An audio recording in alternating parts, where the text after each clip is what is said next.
Nepal India नागरिकता अधिकारी सराय ढाबे यहाँ भी चेकिंग की व्यवस्था की जा रही है।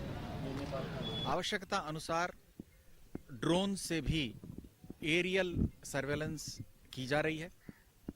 दोनों तरफ बॉर्डर के इंटेलिजेंस नेटवर्क को सक्रिय करके अधिक से अधिक लाभकारी और यूजफुल इंफॉर्मेशन लेकर उस पर कड़ी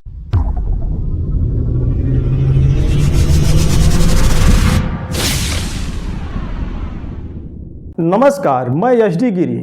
स्वागत है आप सभी का यशडी न्यूज 9 में। 13 जनवरी से प्रयागराज में महाकुंभ की शुरुआत हो रही है, जिसको लेकर प्रयागराज समेत भारत नेपाल सीमा पर सुरक्षा बढ़ा दी गई है। वहीं महाकुंभ के सुरक्षा का जायजा लेने के लिए बृहस्पतिवार को एडीजी गोरखपुर, कमिश्नर और डीआईजी गोरखपुर भारत नेपाल के सुनौली सीमा पर पहुंचे, जहां पर आगामी महाकुंभ को लेकर नेपाल के अधिकारियों के साथ एक बैठक की और सीमा की सुरक्षा को लेकर एक दूसरे से सहयोग की बात कही। साथ ही साथ सीमा पर सुरक्षा के लिए एसएसबी समेत अन्य सुरक्षा एजेंसियों को भी अलर्ट रहने के निर्देश दिए।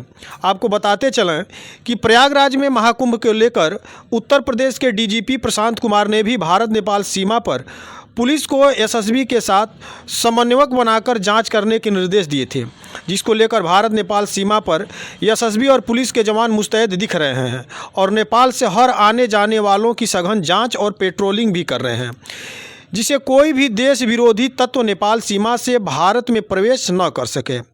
एडीजी डॉक्टर के एस प्रताप कुमार ने बताया कि प्रयागराज में महाकुंभ और गोरखपुर में खिचड़ी मेले को लेकर नेपाल के अधिकारियों के साथ मीटिंग की गई है, जिसमें भारत और नेपाल के जवानों के द्वारा संयुक्त रूप से बॉर्डर पर पेट्रोलिंग चेकिंग की जाएगी। साथ ही साथ सीमा पर ड्रोन से भी नज़र रखी जाएगी।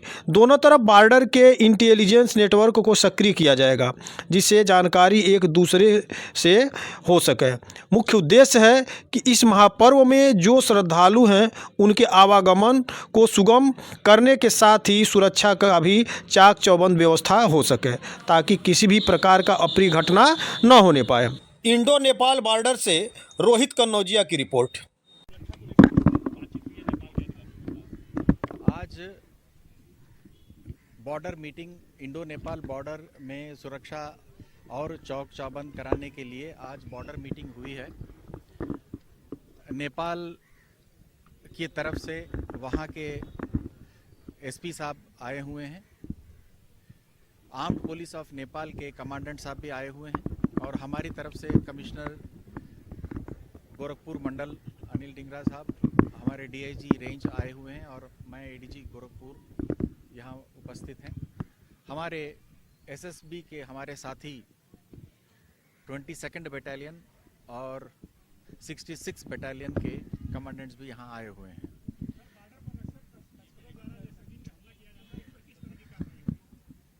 कुंभ के दृष्टिकोण से, जैसे कि आप जानते हैं, गोरखपुर में खिचड़ी मेला 14 तारीख को मनाया जाएगा। उसके पहले 13 तारीख को प्रयागराज में स्नान है, 14 को भी है। उसके बाद मौनी अमावस्या 29 को है प्रयागराज में। फिर प्रयागराज में ही 3 और 26 फरवरी को भी स्नान है। सो इस महापर्व के दृष्टिकोण सुरक्षा व्यवस्था को बढ़ाने के लिए यह मीटिंग का आयोजन किया गया है। तो जॉइंट पेट्रोलिंग और सघन रूप से किया जाएगा। जो भी आने जाने वाले लोग हैं उनकी चेकिंग फ्रिस्किंग तीव्र की जाएगी और यहाँ के होटल, सराय, ढाबे यहाँ भी चेकिंग की व्यवस्था की जा रही है। आवश्यकता अनुसार ड्रोन से भी एरियल सर्वेलेंस की जा रही है। दोनों तरफ बॉर्डर के इंटेलिजेंस नेटवर्क को सक्रिय करके अधिक से अधिक लाभकारी और यूजफुल इंफॉर्मेशन लेकर उस पर कड़ी से कड़ी कार्रवाई करने की व्यवस्था की जा रही है। मुख्य उद्देश्य ये है कि इस महापर्व में खिचड़ी मेले में, कुंभ मेले के स्नानों में जो श्रद्धालु हैं उनके आवागमन सुगम हो, वो इस पुण्य कार्य में उनके पार्टिसिपेट करने में कोई बाधा उत्पन्न ना हो, परंतु साथ ही साथ सुरक्षा का चाक चौबंद व्यवस्था हो ताकि किसी भी प्रकार का कोई भी अप्रिय घटना ना होने पाए, इसलिए ये सब व्यवस्थाएं की जा रही हैं। नेपाल के अधिकारियों ने किस तरह के सहयोग की बात कही है? नेपाल के अधिकारियों द्वारा बहुत अच्छा सहयोग हमको प्राप्त हो रहा है।